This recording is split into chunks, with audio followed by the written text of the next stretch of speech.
Bismillahirrahmanirrahim.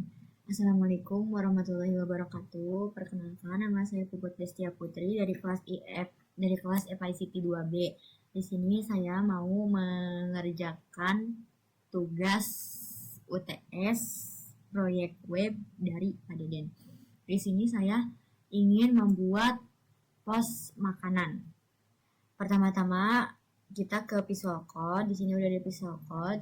Terus kita ke file, open folder, terus kita buka pos makanannya. Nih. Di sini. Kita mau membuat pos makanan. Di sini codingannya masih pos apotek. Nah, pertama-tama di sini kita ganti, kan di sini ada obat PHP, berarti di sininya harus diganti jadi produk PHP.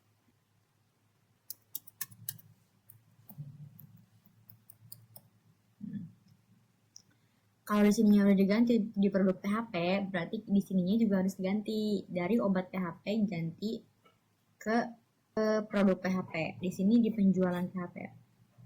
Pertama-tama kita ke aset dulu, config.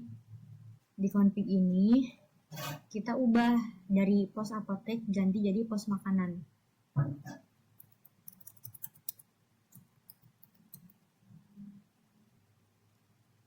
Di sini juga kita ubah dari sistem pos apotek jadi pos makanan.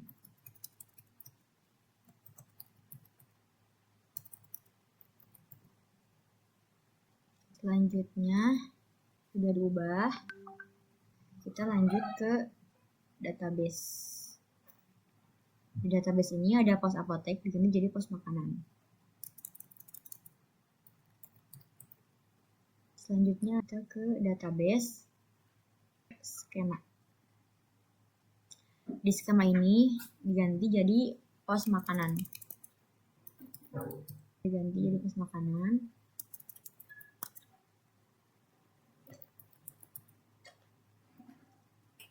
Di model, sekarang diganti di model. Di model kita masuk ke kategori. Kategori ini di rename jadi kategori makanan.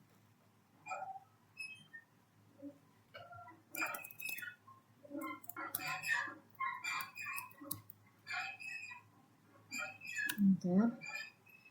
Nah, di sini juga harus diganti semua. Ini diganti jadi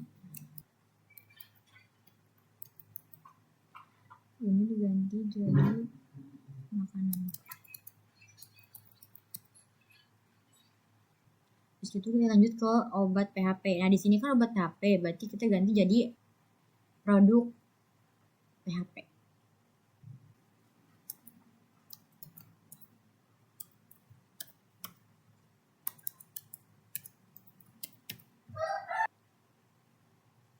Obat jadi produk.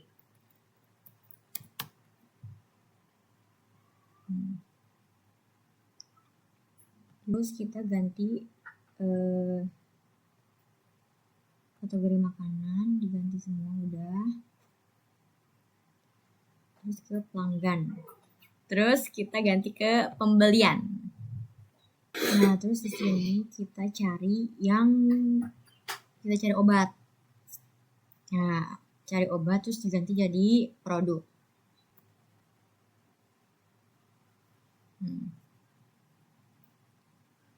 Udah, berarti kita langsung ke penjualan. Nah, di sini kita cari obat lagi, diganti jadi produk. Kode produk kita atau ini produk. Terus kita ke produk. Di produk ini kita cari obat. Supplier. Dashboard. Obat diganti jadi produk. Terus ke indeks, ke install kayaknya gak ada. Oh, ada deh di sini. Jadi pos apotek dulu. Apotek jadi makanan.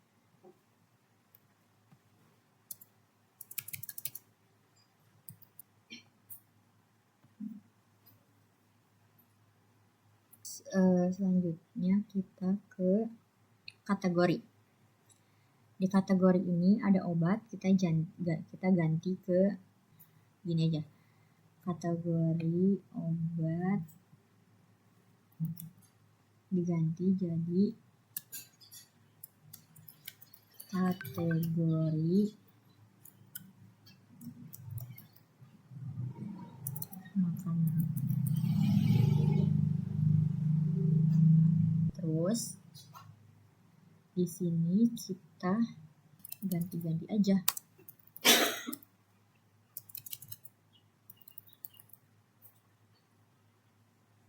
Di obat jadi makanan.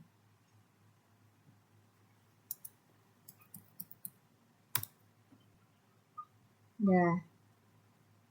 Langsung ke laporan penjualan. Kita ke login. Di login juga sama, kita mencari obat ganti ke makanan. Kayaknya nggak ada deh. Kita ke logout. Ada, nah di sini kan obat. Kita rename, ganti ke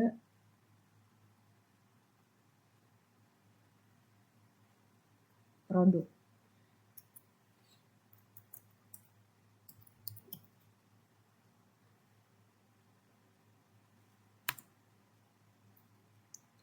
Kita ke pelanggan, terus kita ke pembelian, kita ganti obat ini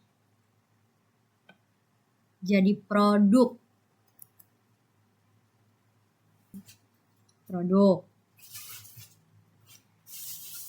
Kita ke penjualan, sama, produk juga sama, ke stok juga sama, ke struk. Di sini jadi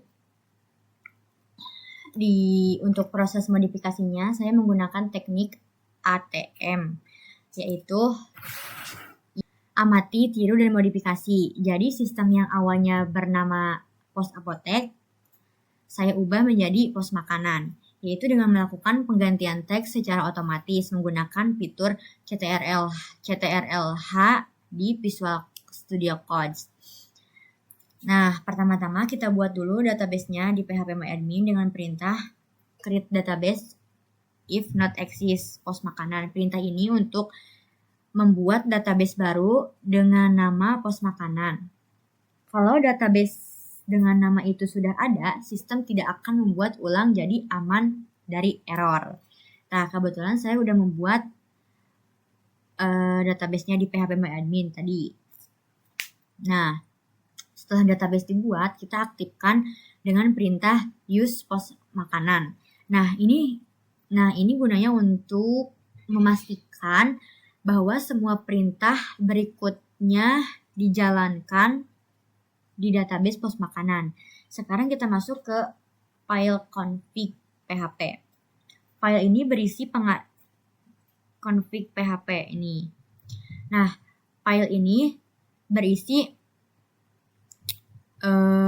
pengaturan dasar dari aplikasi seperti alamat utama dan nama sistem. Di sini ada baris code define base URL HTTP localhost pos makanan. Bagian ini digunakan untuk menentukan alamat utama aplikasi kita karena dijalankannya lewat SAMPP, alamatnya menggunakan localhost. Kalau nama folder proyek di htdocs diganti, bagian ini juga harus ikut disesuaikan. Misalkan dari yang tadinya pos apotek diganti jadi pos makanan. Nah, itu juga harus diganti, soalnya kalau nggak diganti bakal error. Lalu ada juga pengaturan nama sistem, misalnya define apps name sistem makanan. Kan ini tadinya kan sistem apotek, sekarang diganti jadi sistem makanan. Nah, di bagian ini digunakan untuk menentukan nama aplikasi yang nanti muncul di titel brosur atau di bagian header web. Nah, berikutnya kita lihat ke file database PHP. Nah, di file ini ke database ini file database PHP. Nah, di file ini digunakan untuk menghubungkan aplikasi ke database MySQL. Di dalamnya ada kode seperti privat Ini di dalamnya ada kode seperti private DB name, private username, private password, dan private icon. Nah, bagian ini menentukan nama. Di bagian ini menentukan nama database yang digunakan. Karena kita pakai database pos makanan, maka nama itu harus sama. Kalau kamu ubah nama database di PHP My Admin, bagian ini juga harus ikut diubah supaya koneksinya tetap nyambung. Sekarang kita masuk ke folder models. Ini nih. Nah, di dalam folder ini, di folder model ini, terdapat kumpulan file PHP yang berfungsi untuk mengatur data dan logika sistem di belakang layar. Beberapa file pentingnya antara lain seperti kategori PHP, laporan penjualan, login, logout, dashboard, gitu, indeks, install, kategori, laporan, login, logout, pelanggan, pembelian, penjualan, produk, seperti kayak gitulah ya. Nah, kita jelaskan satu-satu ya. Di bagian ini nih, di kategori PHP ini kayak berisi tentang file yang berisi tentang kelas kategori produk itu yang digunakan untuk mengatur kategori produk seperti makanan ringan, makanan berat, atau bahan pokok. Nah, di dalamnya ini terdapat fungsi untuk menambah, mengubah, dan menghapus dan menampilkan data kategori dari database. Tujuannya supaya produk bisa lebih mudah dikelompokkan sesuai jenisnya. Jadi bisa menambahkan, bisa menghapus, bisa mengubah. Nah, selanjutnya ada produk PHP. Nah, ini produk PHP. Nah, di sini digunakan untuk mengelola data produk makanan. Di sini bisa menambah produk makanan, mengedit nama atau harga, menghapus produk yang sudah tidak dijual, dan menampilkan daftar produk di tabel utama. Misalnya kayak produk ini, misalnya kayak produk mie instan nih, beras, kayak roti dan telur, semuanya diatur di file ini gitu, kayak nama-nama produk gitu. Nah, selanjutnya ada pelanggan. File ini berfungsi untuk mengatur data pelanggan seperti nama pelanggan, alamat pelanggan, nomor telepon pelanggan, dan email. Data ini penting untuk mencatat transaksi dan riwayat pembelian pelanggan. Nah, selanjutnya ada nih, supplier. Si supplier ini digunakan untuk mengatur pemasukan atau. Nah, dengan data supplier ini kita bisa tahu barang datang dari mana dan siapa yang menyediakannya, kayak stoknya gitu, kayak misalnya stoknya udah habis atau enggak gitu. Fungsinya antara menambahkan, mengubah, atau menghapus. Tuh, selanjutnya ada pembelian. Nah, di file ini pembelian PHP ini kayak mencatat setiap transaksi pembelian dari supplier. Misalnya toko ini membeli stok baru dari supplier. Sistem akan menyimpan data tersebut dan otomatis menambah stok produk di database. Fitur ini sangat berguna agar stok selalu tersedia atau sesuai. Kayak barang datang, kita harus tahu di stok ini gitu. Barang habis, kita harus tahu di pembelian ini. Selanjutnya ada penjualan. Nah, di penjualan ini adalah kebalikannya dari pembelian. Penjualan, pembelian, kebalikannya. Nah, fungsinya untuk mencatat transaksi penjualan di pelanggan. Setiap kali ada transaksi, sistem akan menghitung total harga, diskon, dan juga mengurangi stok produk database. Jadi, semua proses penjualan tercatat otomatis. Nah, selanjutnya ada user. User ini digunakan untuk mengatur data pengguna sistem, seperti admin, kasir, dan bagian gudang. Di sini diatur juga login dan hak akses masing-masing user agar sistem tetap aman dan terkontrol.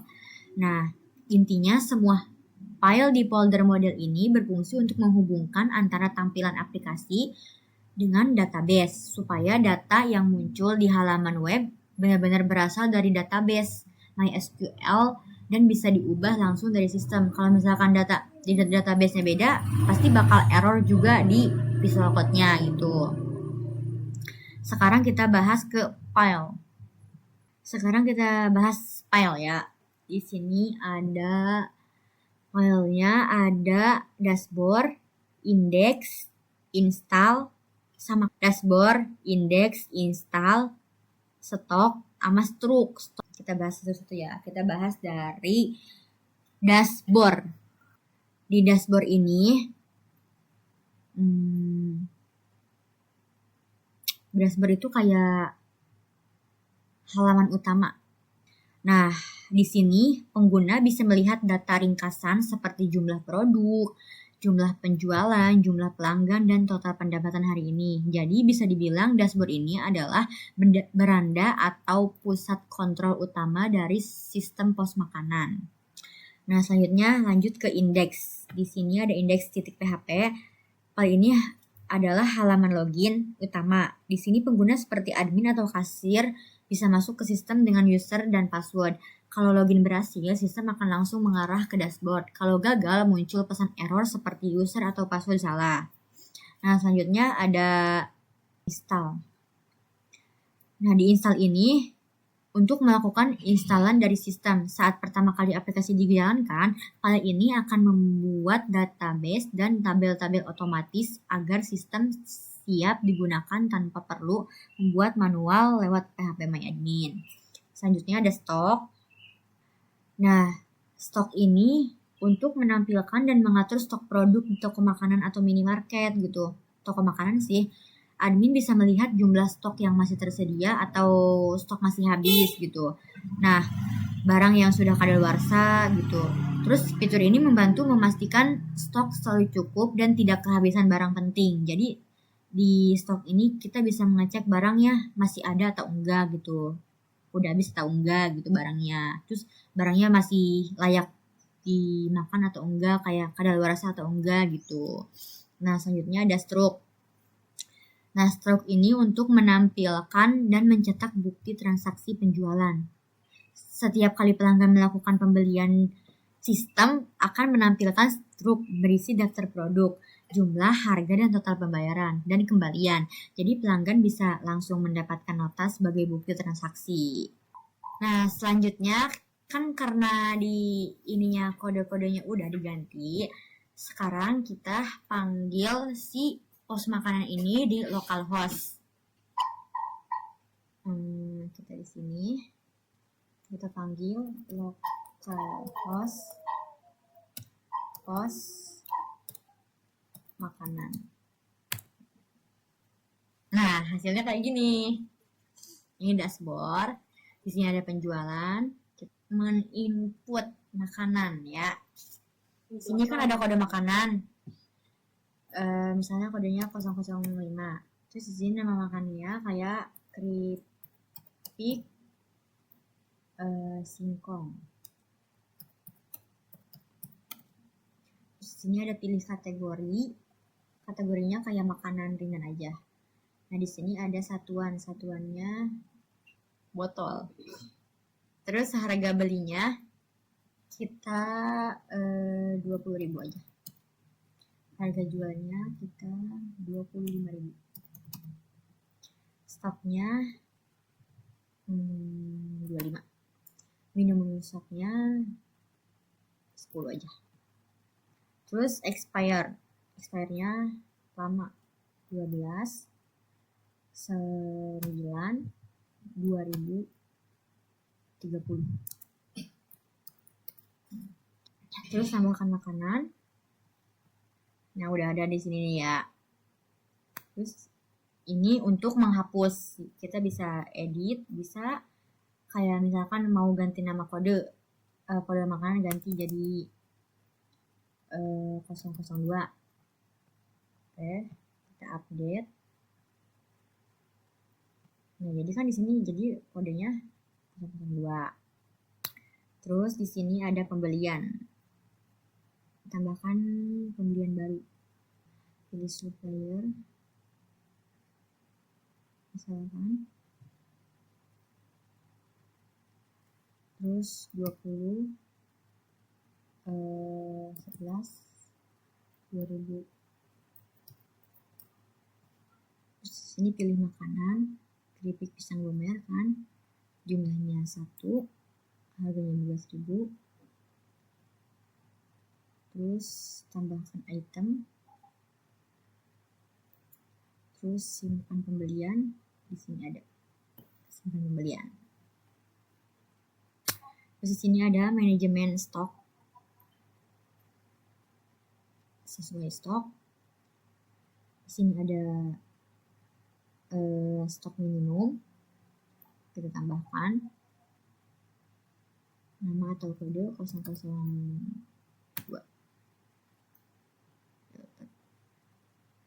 Terus di sini pilih makanan.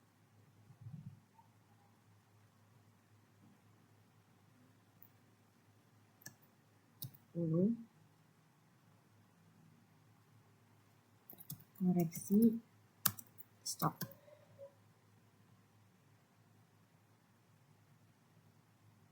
Dah. Di sini ada kategori makanan, nama kategorinya.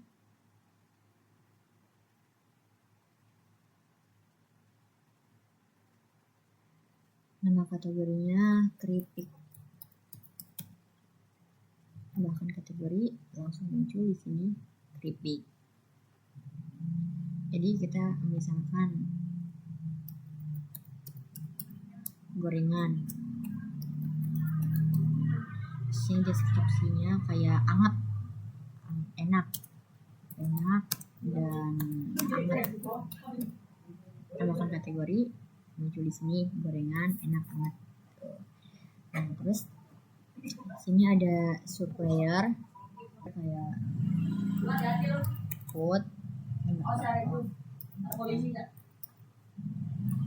Main tanggal 28 ya.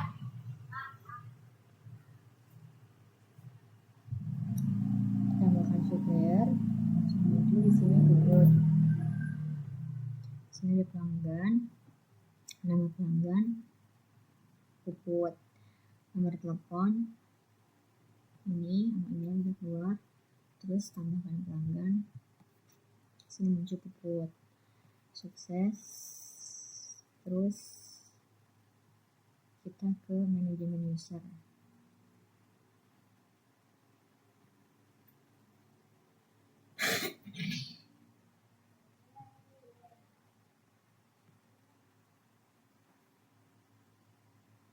Pilih pelanggan, puput 20.000.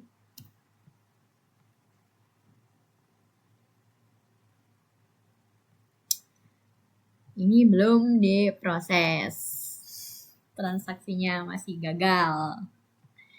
Udah segitu penjelasan dari saya. Kurang lebihnya mohon maaf karena masih ada yang error sedikit-sedikit. Saya ucapkan terima kasih. Wassalamualaikum warahmatullahi wabarakatuh.